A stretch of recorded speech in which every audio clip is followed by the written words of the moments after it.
আমি যে বললাম এই মানুষ মুসলমান নামধারী, অনেকে প্রশ্ন করে উনি হাজী সাহেবা হজ করে এসেছে, আপনি মুশরিক বললেন মানে? আরে ভাই, ও তো হজ করেছে কয়বার, আর আবু জেহেল কাবা শরীফের সভাপতি ছিল। আলা ইন সাআলতাহুম মান খালাকাস সামাওয়াতি ওয়াল আরদা লা ইয়াকুলুন্নাল্লাহ। হে নবী, আপনি যদি আবু জেহেলকে জিজ্ঞাসা করেন আকাশ আর জমিন কে বানিয়েছে, ও বলবে আল্লাহ বানিয়েছে। এটা কোরআনের আয়াত। লা ইয়াকুলুন্নাল্লাহ, লামে তাকিদ নুনে সাকিলা, ও গ্যারান্টি দিয়ে বলবে কে বানিয়েছে, মানে আল্লাহ বানিয়েছে। তাহলে আবু জেহেল আল্লাহ একজন আছে বিশ্বাস করতো না করতো না? তারপরও সে কাফের মুশরিক। কারণ কি? ও আল্লাহর শক্তির সাথে অন্য শক্তিকে যোগ করত, আল্লাহর আইনের সাথে অন্য আইনকে যোগ করত। আল্লাহ যেটা পারে অন্য কেউ পারে বিশ্বাস করত। যেমন উনি করেছে, ফসলে বরকত হওয়ার পরে মানুষকে খুশি করার জন্য বলেই ফেলেছে মা দুর্গা গজে চড়িয়ে এসেছে, এই জন্য এবার ফসলের বরকত হয়েছে। এই কথাটা আবু জেহেলের কথা। এক কথা বলেন না কেন? সে লাত উজ্জা মানাতের হবলের পূজা করতো, আর এখন আমরা পূজা করছি মানুষ পূজা। সুতরাং ১৫০০ বছর আগে আবু জেহেলের কর্মকাণ্ডের সাথে এই ২৪ সালের কর্মকাণ্ড কারো যদি মিলে যায়, সে আর মুসলমান নেই, সে মুশরিক। আমি যে গীবত করছি আমি কোনো মুসলমানের না, তার এই কথাগুলো তুলে ধরলে আগামীতে কোনো মানুষ যেন আর মুশরিক না হয়। ৪ জায়গায় কথা তোলা জায়েজ আছে। যেই সন্তান, এই ভালো করে শুনবেন, যেই সন্তান সমর্থ থাকার পরও তার মা বাবার খেদমত করে না, তাদের খরচ দেয় না, সেই সন্তানের নাম ধরে কথা বলা জায়েজ আছে। এটা গীবত হবে না। কথা বুঝতেছেন? যেই সন্তান তার সমর্থ আছে, সমর্থ নেই সেটা আলাদা কথা, সমর্থ থাকার পরে শক্তি আছে, সমর্থ আছে, এরপরও মা বাবার খেদমত করে না, মা বাবার খরচ দেয় না, এই সন্তানের নাম ধরে জনগণকে সতর্ক করা যায়। এটা কিন্তু এরকম এরকম বলা লাগবে যে এই সন্তান কিন্তু এরকম। মা বাবার খেদমত করা নফল না ফরজ? কেমন ফরজ? নামাজের মতো ফরজ। কথা বুঝতেছেন? আপনার বউ যদি আপনার মা বাবার খেদমত না করে, বউর গুনাহ হবে না। কারণ শ্বশুর শাশুড়ির খেদমত করা, তাদের পেছনে খরচ করা, এটা স্ত্রী হিসাবে তার দায়িত্ব না, এটা মানে ফরজ না তার প্রতি, তার নৈতিক দায়িত্ব আছে একটা। সে যদি করে সওয়াব পাবে, না করলে গুনাহ হবে না। কিন্তু আপনি সন্তান, আপনি ছেলে হোক আর মেয়ে হন, সন্তান হিসাবে মা বাবার সেবা করাই লাগবে, সমর্থ থাকলে খরচ দেওয়াই লাগবে। এটা নামাজের মতো। আমরা অনেকে উদাসীন এ ব্যাপারে। আশা করছি আপনি বুঝতে পেরেছেন। ২ নম্বরে, জালেম যারা, জালেমের জুলুম থেকে জনগণকে সতর্ক করার জন্য ওই জালেমের নাম ধরে জনগণকে কথা বলা জায়েজ আছে। আমি যাদের নামে কথা বলি তারা কি আল্লাহর ফেরেশতা? সবগুলো জালেম। বলেন, আমি সতর্ক করার জন্য বলছি, এরকম জালেম যেন পৃথিবীতে আর কোনোদিন আমাদের চেয়ারে না বসে। আমার ভাইরা, কোরআনে কারিমের সূরা নেসার ১১২ নম্বর আয়াতের তাফসীর করার জন্য বসেছি। নবীজি বলেন, নেসা সূরা আমাকে আল্লাহ যখন দান করেন, নাজিল করেন আমার প্রতি, ৫টা আয়াতের ভেতরে আছে। আমি এত বেশি খুশি হয়েছি এই ৫টা আয়াত পেয়ে, পুরা দুনিয়াও যদি আমাকে দিয়ে দিত আমি এত খুশি হতাম না। এর ১ নম্বরে সূরা নেসার ৪০ নম্বর আয়াতটা, ইন্নাল্লাহা লা ইয়াজলিমু মিসকালা যাররা ওয়া ইয়াতাকু হাসানাতান ইউদাইফহা ওয়া ইউতি মিন লাদুনহু আজরান আযীমা। অবশ্যই আল্লাহ এই পৃথিবীতে কারো উপরে যাররা পরিমাণও জুলুম করেন না। কি পরিমাণ? যাররা কি? এটা বহুদিন শুনেছেন, ফামা ইয়ামাল মিসকালা যাররাতিন খায়রা ইয়ারা ওয়া মা ইয়ামাল মিসকালা যাররাতিন শাররা ইয়ারা। যাররা শুনেননি? যাররা কারে বলে? সকালবেলা ঘর ঝাড়ু দেওয়ার পরে দরজা জানালা খুলে দেবেন, সূর্যের আলো যখন উঠবে দেখবেন ছোট ছোট কণা কণা ঘরের ভেতরে কি আসতেছে, দেখেছেন? ওটাকে যদি কেউ 70 টুকরা করে, একটা কণাকে 70 টুকরা করার পরে এক টুকরার নাম আরবিতে বলা হয় যাররা। আল্লাহ বলেন এতটুকু পরিমাণও আমি কোন মানুষের উপরে, সৃষ্টি জগতের উপরে জুলুম করি না। জোরে বলেন সুবহানাল্লাহ।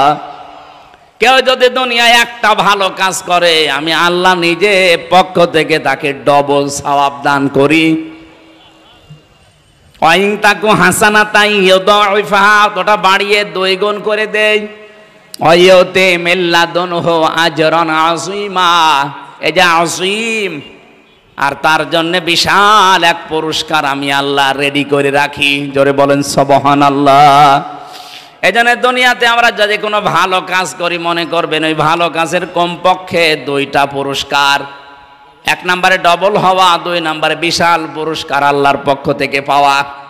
সূরা আনামের ভেতরে একটা আয়াত পেয়েছি, মা'জাবিল হাসানাতি ফালাহু আশরু আমসালিহা।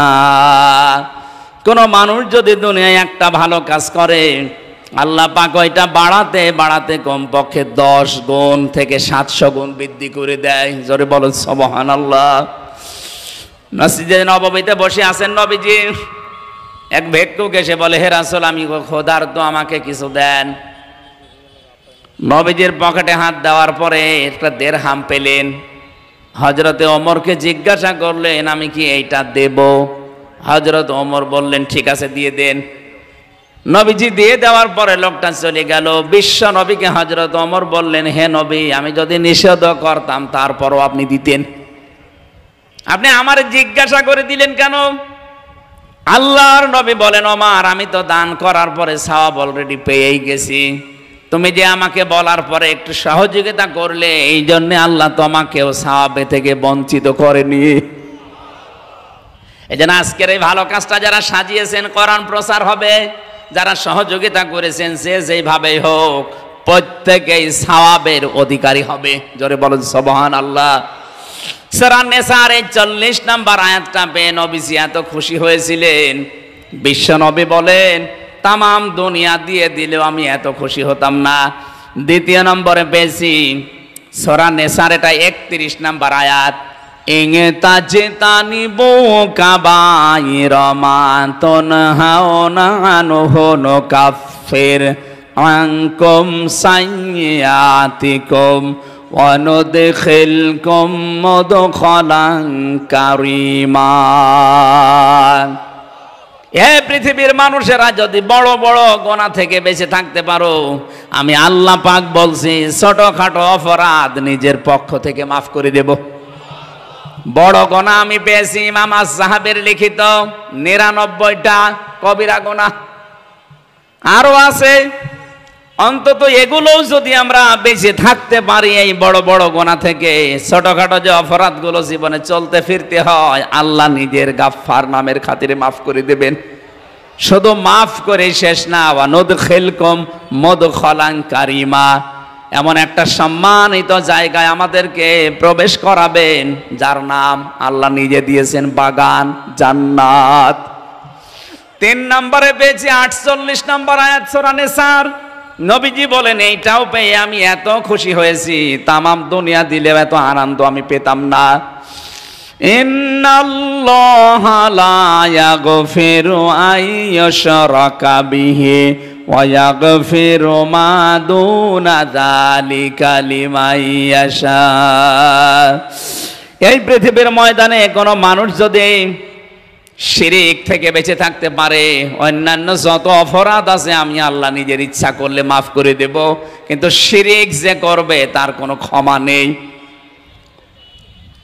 এই জন্য জীবনে আর যাই করেন না কেন, আল্লাহ যেটা পারে ওইটা অন্য কেউ পারে, এই বিশ্বাস করার নাম শিরিক। আর শিরিক যে করে সে মুশরিক। কথা বলেন না কেন? এটা আজ বাংলাদেশে আছে না নেই?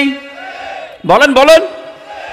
আমি একটা বলছি, আলা আলাহুল খালক ওয়াল আমর তাবারাকাল্লাহু রাব্বুল আলামিন।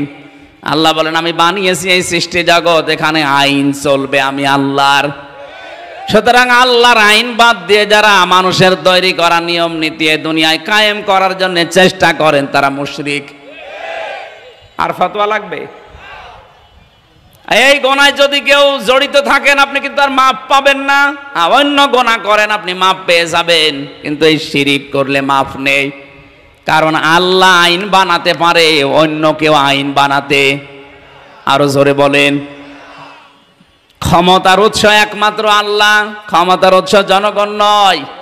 কেউ যদি এই বিশ্বাস করে যে না জনগণ ক্ষমতার উৎস, সে মুশরিক। কথা বলছেন না কেন? এদেশে এরকম মানুষ নেই? বহু মানুষ নেই? আশা করছে আমার এই ছোট্ট ইঙ্গিতে আপনি বুঝে ফেলেছেন। কেউ যদি বলে ক্ষমতার উৎস জনগণ, সে শিরিক করলো। শিরিক করলে সে মুশরিক। বাংলাদেশ জামাত ইসলামীর যে গঠনতন্ত্র, ওরা এই কথা বলে নাই, এই কারণে নিবন্ধন বাতিল করে দিয়েছিল। তাহলে বোঝা যাচ্ছে আর যাদের নিবন্ধন বাতিল হয় না তারা তাদের গঠনতন্ত্রে এই কথা লিখে দিয়েছে যে ক্ষমতার উৎস জনগণ। তারা কি শিরিক করছে? কারণ আল্লাহ যেটা পারে ওইটা অন্য কেউ পারে, আপনি তাকে ভাগ দিয়ে দিলেন। আমার মনে হয় আপনি না বোঝার ভান করে আছেন। আমি জানি এরা না বোঝার ভান করে আছে। এ বুঝবে না। এ কোরআন শরীফ বুখারী শরীফ দিয়ে হবে না, এ বাকারি শরীফ লাগবে। এরপরও যদি শিরিক না বোঝেননি কে? হাত তোলেন তো, যে আমি এখনো বুঝিনি, আমি যে শিরিক করছি আমি এখনো বুঝিনি। হাত তোলেন। ওই যে একজন, দুই হাত তুলেছো, আবার এদিকে আসো। ঝড়ি কোদাল দিয়ে বোঝাচ্ছে।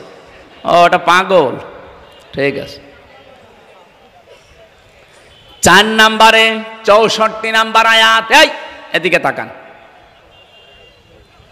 ওয়ালাউ আন্নাহুম ইয়াযলামু আনফুসাহুম জাউকা ফাস্তাগফিরুল্লাহা ওয়াস্তাগফারা লাহুমুর রাসূলু লাওয়াজাদুল্লাহা তাওয়াবার রহিমা। কোন মানুষ যখন নিজের নফসের উপরে জুলুম করে, নিজে অন্যায় করার পরে নিজেকে ধ্বংস করে ফেলেছে, এরপরে নিজের পক্ষ থেকে ক্ষমা চাওয়ার জন্য আল্লাহর রাসূলের কাছে যায়। এখন রাসূল আছে? বলেন না কেন? রাসূলের নায়েব আছে।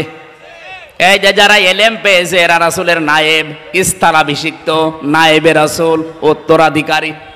তার মানে আপনি অপরাধ করে ফেললে না জেনে বা জেনে আপনি এদের কাছে, এই রাসূলের নায়েবদের কাছে আসার পরে এদেরকে বলবেন দোয়া করেন, ক্ষমা চান আমার জন্য, আমিও ক্ষমা চাই। আল্লাহ পাক বলেন এটা যদি কেউ করে সে যেন আমাকে গফুরুর রহিম হিসাবে পাবে। বলেন সুবহানাল্লাহ। নবীজি এটা পেয়ে সবচেয়ে বেশি খুশি হয়েছিলেন। 3 নাম্বার 5 নাম্বারটা 110 নাম্বার আয়াত সূরা নিসার।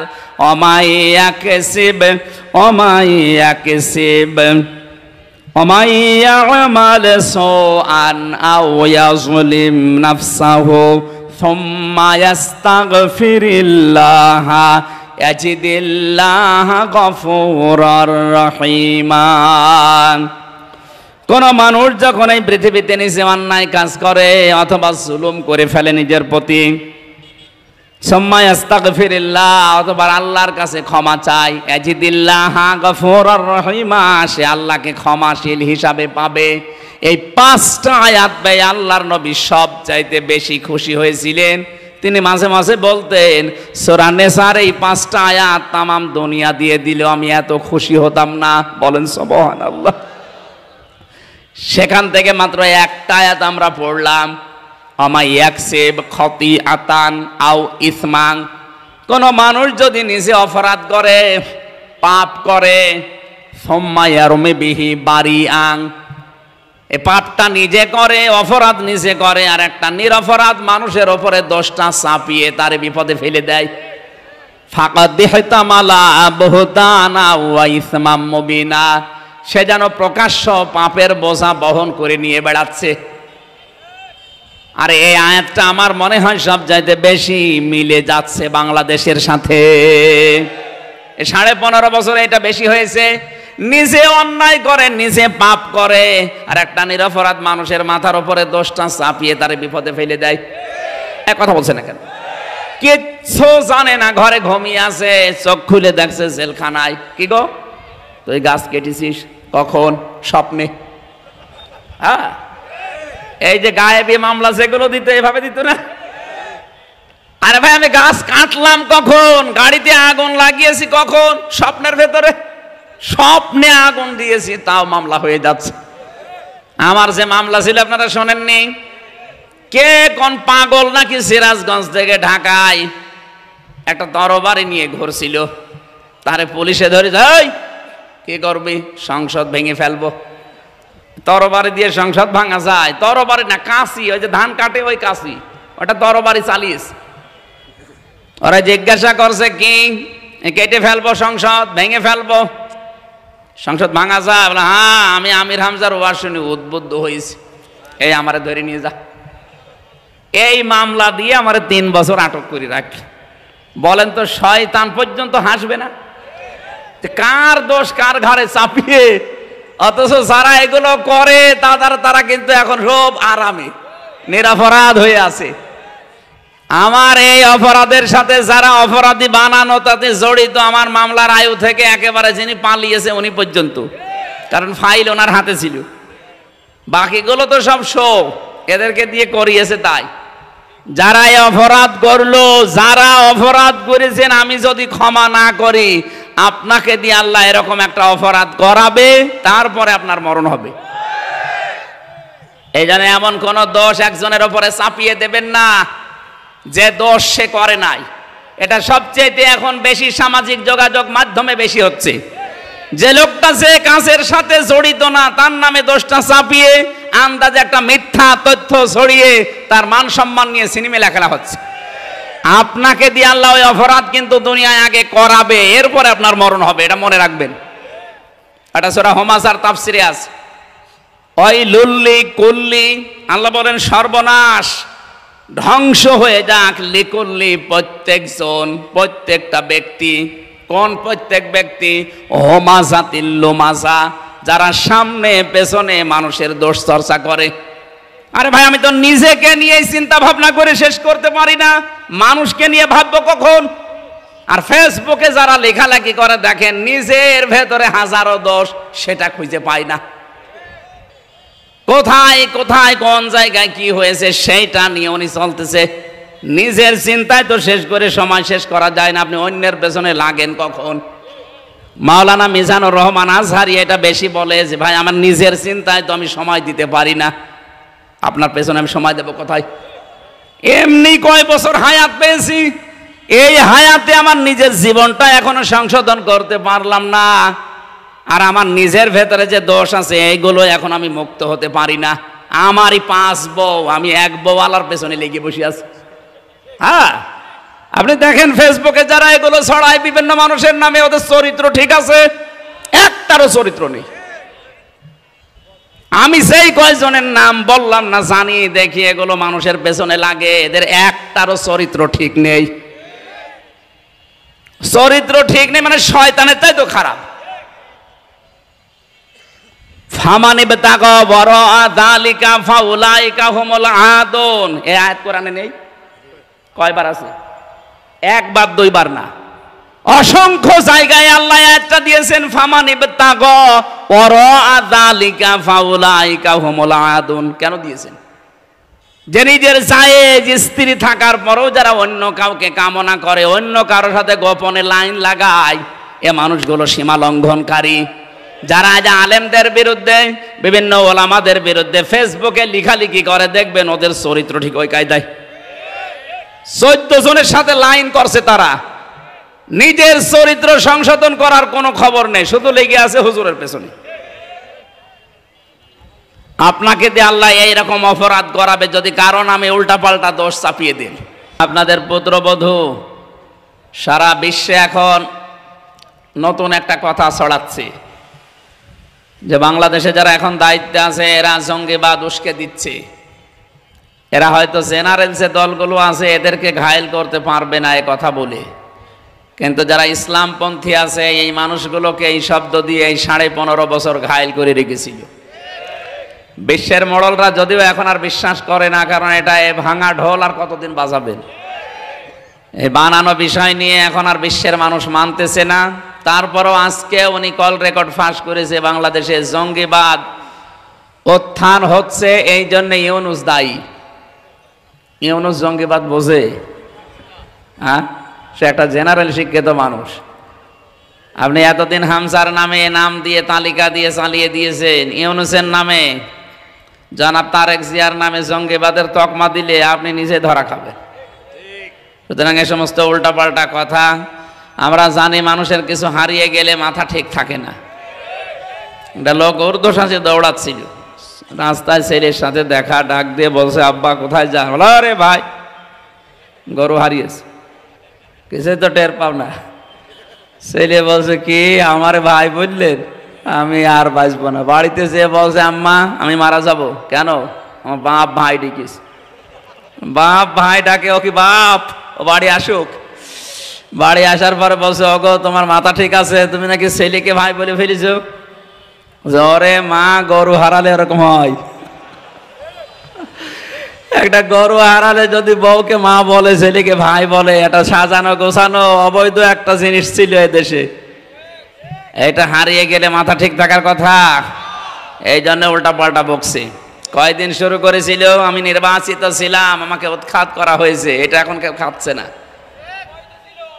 কারণ এটা কেউ খাচ্ছে না। তামাম দুনিয়া জানে যে উনি নির্বাচিত না, উনি অনির্বাচিত ছিল, অবৈধ ছিল।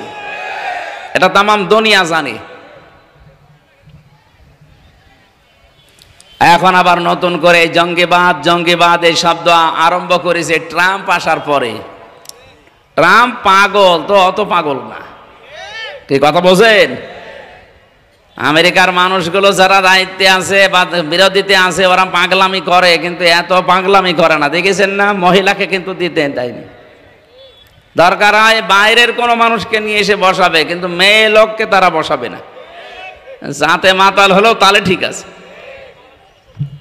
আমরা এখন সামনে যাদেরকে দেখতে পাচ্ছি এই দেশে, আমার মনে হয় সব পুরুষ মানুষ, কারণ রওশনের সাথে আর কোনো খবর মবর নেই। এখন তারেক জিয়া সামনে আসতেছে, ম্যাডামের অবস্থা যা, মনে হয় আল্লাহ বিল্লাহ শুরু করবে। সুতরাং এখন যা আসবে, কোনো জালেম যদি এখন আর এসে বসতে চায়, এই দেশের মানুষ অন্তত আর মানবে না। আমরা চাই পুরুষ মানুষ আসবে, কোরআনের নির্দেশ, আর রিজালু কাওয়ামুনা আলান নিসা, নেতৃত্ব দেবে পুরুষেরা। কারা? মেয়েরা থাকবে তাদের আজ্ঞাবহ। আন্তর্জাতিক কিছু বিষয় আছে, এগুলোর জন্যে আমরা এই ময়দানে কথা না বলাই দরকার, ওগুলো আলাদা সিস্টেম থাকলে বলবো ইনশাল্লাহ। আমি রাসূলের কথা তুলেছিলাম এই কারণে, বিশ্বনবীর উম্মত হওয়ার জন্য যে যোগ্যতা আমাদের অর্জন করা দরকার, জীবিত থাকতে যদি অর্জন না করে যান, আপনার জন্য তামাম দুনিয়ার মানুষ দিয়ে দোয়া করালেও আর কাজ হবে না। ওমা ইয়াকসিব ইসমান ফাইন্নামা ইসমুহু আলা নাফসি, আল্লাহ নিজে বলেছেন, জানিয়েছেন। আজকে যে আয়াত পড়েছি, ওমাই ইয়াকসিব ইসমান ফাইন্নামা ইয়াকসিবুহু আলা নাফসিহি, কোন মানুষ যখন নিজে পাপ করে, এই পাপটা তার নিজেকেই ধ্বংস করে। অন্যায় পাপ এগুলো করতে করতে মানুষের অন্তর কালো হয়ে যায়, তখন আর সে ভালো হওয়ার, ফিরে আসার সম্ভাবনা থাকে না। কারণ ফিরে আসার জন্য যে যোগ্যতা লাগবে সেটা সে হারিয়ে ফেলেছে। ফেরাউনকে আল্লাহ হেদায়েত দেয়নি, কারণ আছে, কারণ সে একেবারে সীমা লঙ্ঘন করে সর্বশেষ চূড়ায় পৌঁছে গিয়েছিল। এই জন্য ভালো হওয়ার শেষে ওর চেষ্টা ছিল, কিন্তু আল্লাহ আর ফেরত আনে নাই। ও কিন্তু আন্নাহু লা ইলাহা ইল্লাল্লাহ পর্যন্ত বলেছিল। কোরআনে কারিমে সূরা ইউনূসের ভেতরে আছে, ও বলেছিল আন্নাহু লা ইলাহা ইল্লাল্লাযী আমানাত বিহি বানু ইসরাঈল ওয়া আনা মিনাল মুসলিমিন, আমি ঈমান আনলাম ওই আল্লাহর উপরে, যে আল্লাহর উপরে বনি ইসরাঈল ঈমান এনেছে, আমি তো মুসলমান। আল্লাহ ওই সময় জানিয়েছেন, আল আন, এখন, আকাদ আসাইতা ক্বাবলু ওয়া কুনতা মিনাল মুফসিদিন, এর আগে তুমি বড় বড় সন্ত্রাসী ছিলে। মুফসিদিন মানে ফ্যাসাদ সৃষ্টিকারী, বিশৃঙ্খলা তৈরিকারী, অশান্তি তৈরিকারী, মানুষকে শান্তিতে যারা থাকতে দিতে চায় না, এরকম মানুষকে মুফসিদিন বলা হয়। এই কাজে তুমি নিয়োজিত ছিল, সুতরাং তোমাকে আর এই হেদায়েতের পথে, কালেমার পথে নিয়ে আসা সম্ভব না, কারণ সেটা হারিয়ে ফেলেছে। এই জন্য কোনো মানুষ যখন অন্যায় করে, পাপ করে, সেই পাপটা তার নিজের অন্তরে গিয়ে পৌঁছায়। কথা বুঝতেছেন? আমাই একতমহা ফাইন্নাহু ইসমুহু আলা কলবি। কোন মানুষ যখন সত্য সাক্ষ্য জানার পরে গোপন করে দেয়, তার অন্তরে আল্লাহ পাপের মরিচা দিয়ে ভর্তি করে দেয়। আর 15.5 বছরে বহু মানুষ মিথ্যা সাক্ষী দিয়ে নিজের জীবনকে পাপী বানিয়ে ফেলিস। তারা এখন অনেকে ঘুরে আসার চেষ্টা করলেও পারবে না। আজকে ডক্টর অ্যাডভোকেট কামরুলের কথা শোনেননি আদালতে? ওরা রিমান্ড দিয়েছে 8 দিন, 10 দিন চেয়েছিল, 8 দিন দিয়েছে। ওই এজলাসে দাঁড়িয়ে হুঙ্কার দিচ্ছে, এই দিন দিন না, আরো দিন আছে। ওরে শয়তান, আবার কিসের দিন আছে? গণহত্যার সাথে যারা জড়িত, এরা যদি এখনো বুক ফুলিয়ে বলে এই দিন দিন না, আরো দিন আছে, চিন্তা করেন তো এর কপালে হেদায়েত বলে কিছু আছে? নেই। বহু অন্যায়ের সাথে মানুষগুলো জড়িত। গম কেলেঙ্কারির নাম শোনেননি? গম এই যে জব গম বলে না, এই গম কেলেঙ্কারির সাথে খাদ্যমন্ত্রী থাকাকালীন ওনার নাম নেই? বহু অপরাধী এবং এই যে 2024-এর জুলাই আগস্টের এর মাস্টার মাইন্ড যারা ছিল, তার ভেতর উনি একজন। মাথায় তো মাল নেই, বাম্পারে ভিড় আছে কয়টা। ফেরাউনের মন্ত্রী হামানের অবস্থা হয়েছিল, কিতাবে পড়েছি, হামানের মাথায়ও চুল ছিল না, টাক। ছাদে মাল নেই, বাম্পারে ভিড়।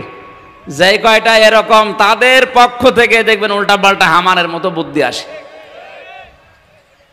আপনাদের পুত্রবধূকে খারাপ বানানোর জন্য যারা কাজ করেছিল, তার ভেতরে টাক একটা, চট্টগ্রামের হাসাও মাহমুদ একটা, কুষ্টিয়ার হানিফ একটা। হ্যাঁ, কথা বলছেন না কেন? এগুলোর কারণে আপনাদের বৌমা এরকম শুরু করেছিল। এরা যদি একটু টেনে ধরিত, না ম্যাডাম একটু বাঁচেন, আমাদেরই বসবাস করা লাগবে, আমাদের আত্মীয় স্বজন, এটা সে মানে নাই। আমার কুষ্টিয়ার যিনি যার নাম বললাম হানিফ, আমার নিজের চাচা, উনি আওয়ামী লীগের চেয়ারম্যান। আমারে দাওয়াত দিয়েছে দুপুরবেলা খাওয়ার জন্যে, কে যেন ওনার কাছে খবর দিয়েছে। উনি আমার চাচারে কল দিয়ে, তুমি হামজাকে দাওয়াত দিলে মানে? আমার ভাইয়ের ছেলে। কিসের ভাই? আপন ভাই হলেও তারে দাওয়াত দেওয়া যাবে না। বলেন তো কোন জায়গায় পৌঁছিয়েছিলেন আপনি? মানুষ।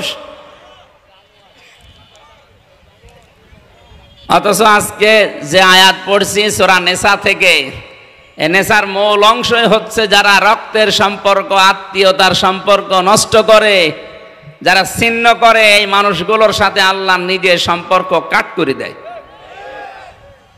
যারা আলেম আছে তারা ভালো বুঝবে। বিশ্বনবী যেদিন নবুয়ত পাওয়ার পরে এসেছিলেন, বললেন আমাকে ঢেকে দাও, ভয় পেয়েছি। খাদিজাতুল কুবরা ওই দিন 5টা কথা বলেছিলেন। প্রথম বলেছিলেন, ইন্নাকা লা তাসিলুর রহিমা, হে স্বামী আপনি ভয় পাবেন না, আপনি তো মানুষের সাথে সম্পর্ক ঠিক রাখেন, বিশেষ করে রক্তের সম্পর্ক। যারা আত্মীয়তার সম্পর্ক, রক্তের সম্পর্ক ঠিক রাখে, তাদের ভয় পাওয়ার কোনো কারণ নেই। তাদের ভেতর থেকে আল্লাহ সব ভয় দূর করে দেয়। আপনাদের পুত্রবধূ অবশ্যই আপনাদের সম্পর্ক ঠিক রাখে নাই। আপনারা কেউ তার দেবর হন, কেউ শ্বশুর হন, এই কথা বলছে না কেন? সম্পর্ক ঠিক রাখে না, এই জন্যই তো ভয়ে পালিয়ে গেছে। জানে যে আমার তো কারোর সাথে সম্পর্ক নেই, এমনকি স্বামীর সাথেও না।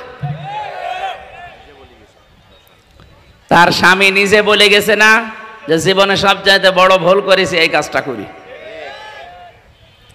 মানুষ স্বামীর প্রতি কি মায়া মহব্বত দেখায়, আর এই লোকটারে আমি জীবনে এসব দেখলাম না। কি কি নামে স্বামী ছিল না কামে স্বামী ছিল, আল্লাহ জানে।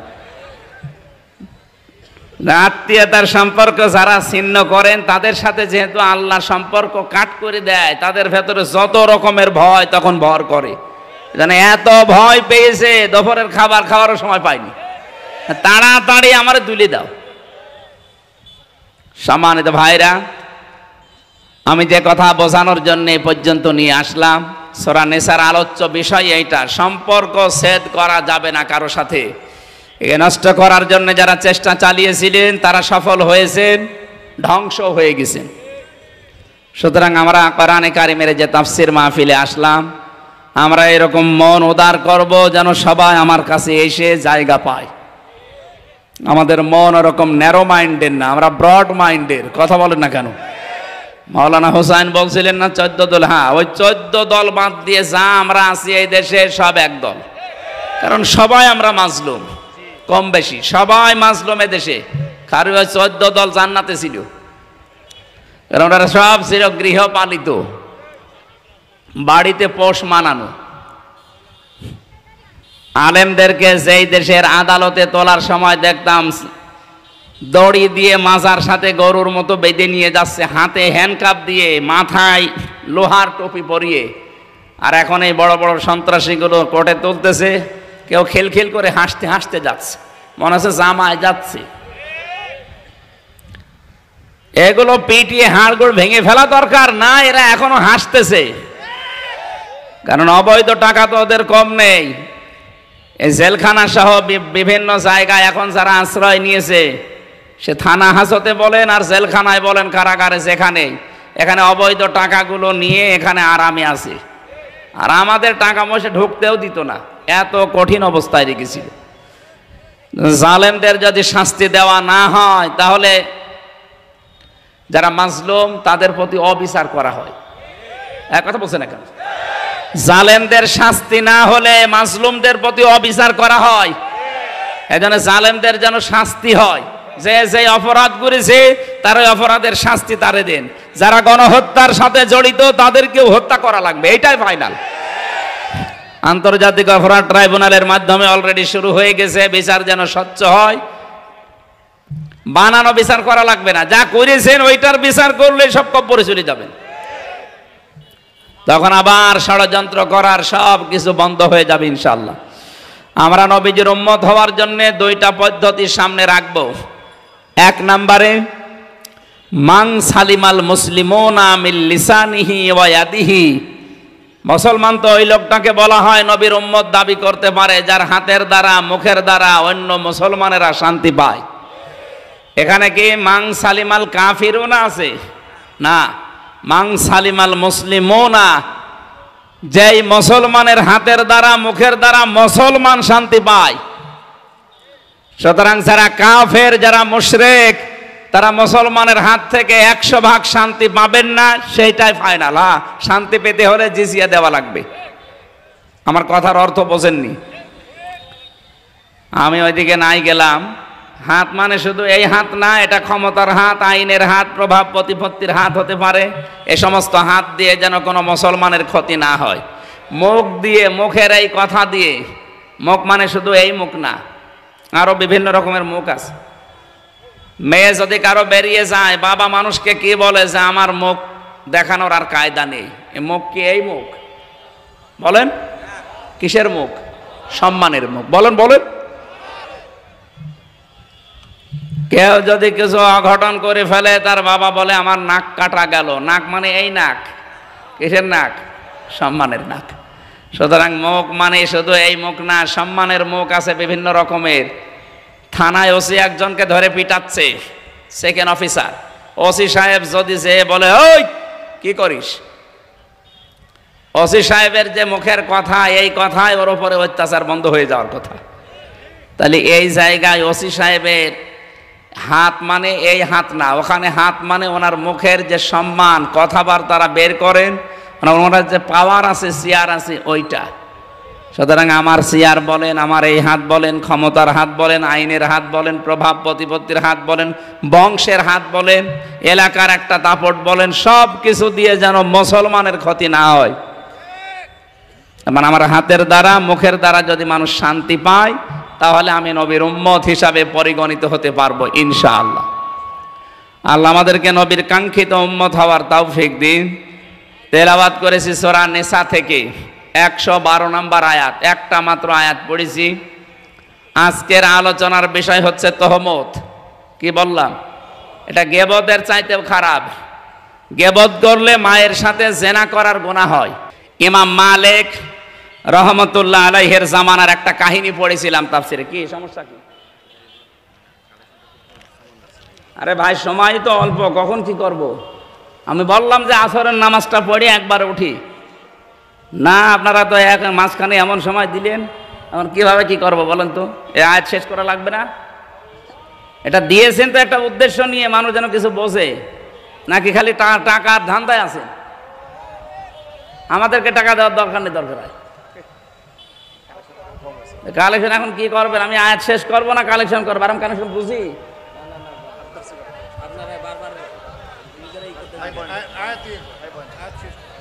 এমনিতে এখন আর 15 মিনিট পরে মনে করলাম নামাজ পড়বো, আমি আয়াতটা শেষ করবো না।